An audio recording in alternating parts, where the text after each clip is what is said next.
Сәлем достар, бүгін сіздермен өте жұмсақ әрі өте тез дайындалатын пирог дайындайтын боламыз.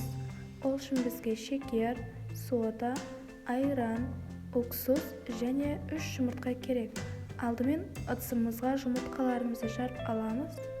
Оны кішкене араластырып, содаға уксусты құйып, жақсылап араластырып, оны жұмыртқамызға құямыз. Жұмыртқамыз көтерілгенше жақсылап араластыру керек.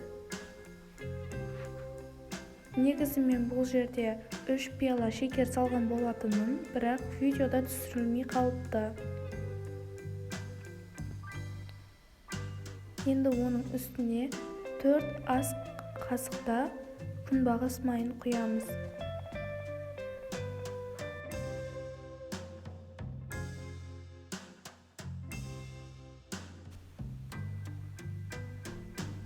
Енді бөлме температурасында тұрған сливочное маслоны құямыз.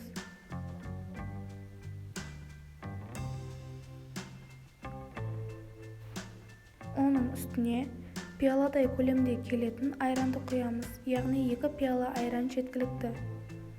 Оларды жақсылап араластырып аламыз. Енді үстіне ұнды илектен өткізіп саламыз. Егер де илектен өткізбесек, пирогымыз көтерілмей қалуы мүмкін.